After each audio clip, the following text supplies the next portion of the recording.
Halo, salam jumpa bersama penjaga kabar kuburan. Masih dalam aktivitas menggali tanah untuk kita jadikan media tanam. Tanah di bawah pohon bambu, di bawah kebun bambu ini sangat baik sebagai media tanam aneka jenis tanaman, terutama sayuran-sayuran yang biasa dimanfaatkan oleh masyarakat kita yang ada di kota-kota.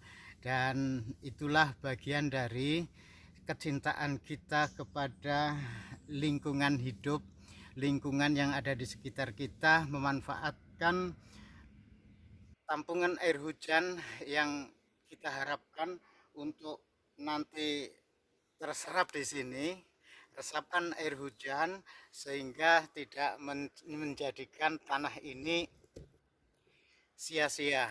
Karena dengan mengelola tanah dengan baik, kabar yang terkubur di sini adalah menyadarkan kita sebagai manusia menjadi khalifah di muka bumi. Seperti kita tahu, Allah sudah berfirman, wa idz qala rabbuka lil malaikati inni ja'ilun fil ardi khalifah. Ayat yang menggambarkan Allah memerintahkan, menyampaikan kabar kepada para malaikat akan mencipta manusia yang menjadi khalifah di muka bumi. Tetapi malaikat protes bahwa manusia itu kecenderungannya akan membuat kerusakan dan pertumpahan darah di muka bumi.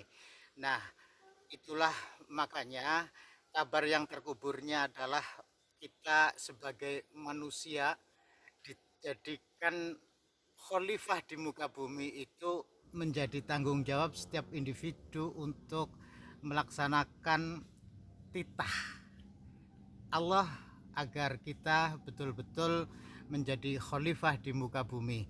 Seperti halnya yang coba saya rangkum di sini, memberikan kehidupan yang lebih manfaat di teman-teman saudara-saudara kita yang ada di perkotaan yang sudah tidak memiliki lahan untuk menanam, terutama tanaman-tanaman hias ataupun mungkin tanaman sayuran. Nah, apa kaitan dengan yang akhir-akhir ini ramai dibicarakan soal carbon capture and storage? Pertanyaan dari Cawapres Gibran kepada Profesor Mahfud itu bagaimana cara membuat peraturan agar terjadi sebuah upaya sistematis melestarikan lingkungan alam agar kita dalam menghadapi perubahan iklim global itu punya langkah-langkah yang tepat.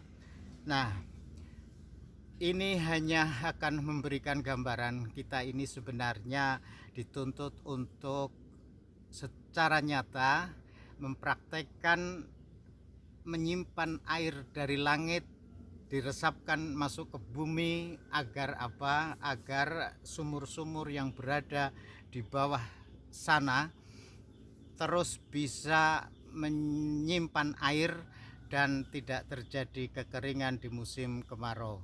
Nah, usaha-usaha yang coba saya ingin sampaikan kepada teman-teman yang selama ini meneriakkan khilafah, seakan ayat tadi itu memerintahkan kita untuk membuat khalifah di muka bumi. Wa idz qala rabbuka lil malaikati inni ja'ilun fil ardi khalifah, itu ditafsiri bahwa kita dituntut untuk bikin khilafah.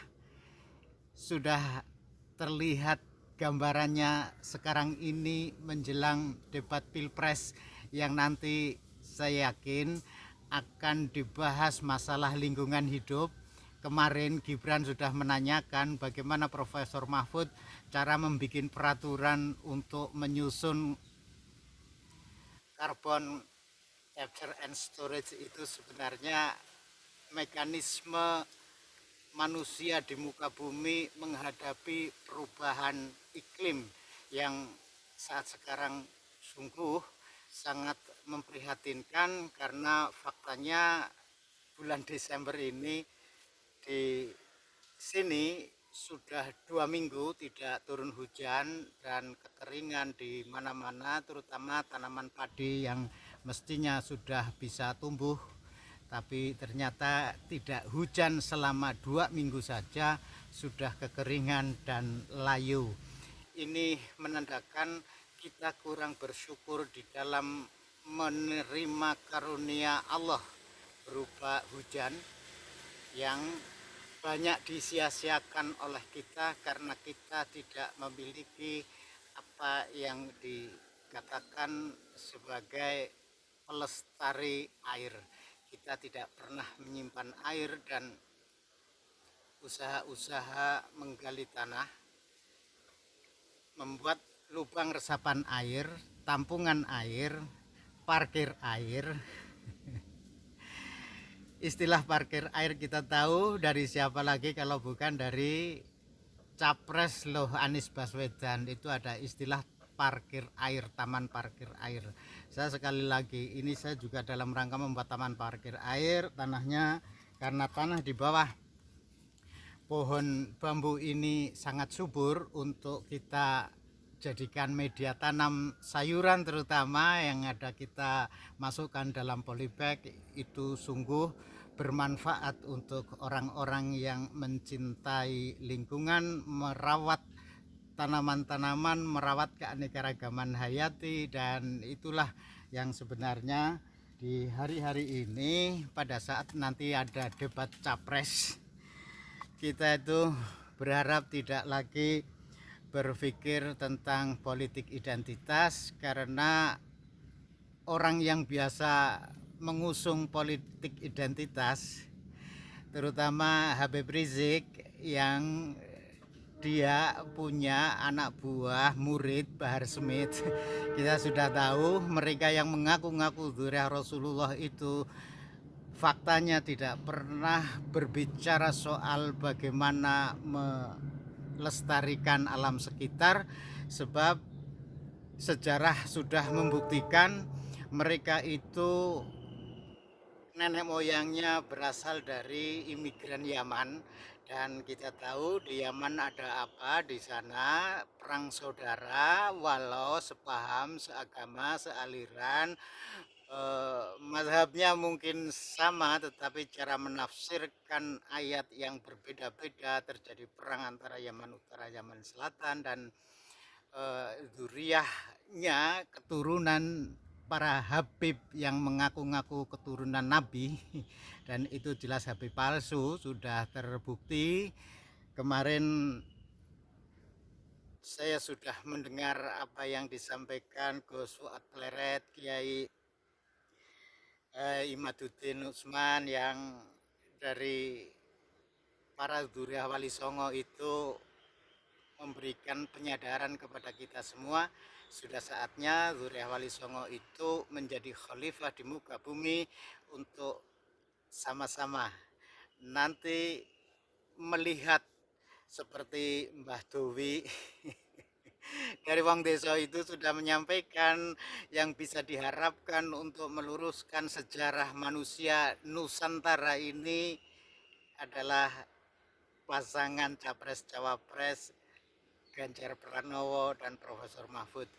Itu harapan, dan dengan cara menjawab pertanyaan Cawapres Gibran Raka Buming Raka, bagaimana sih membuat aturan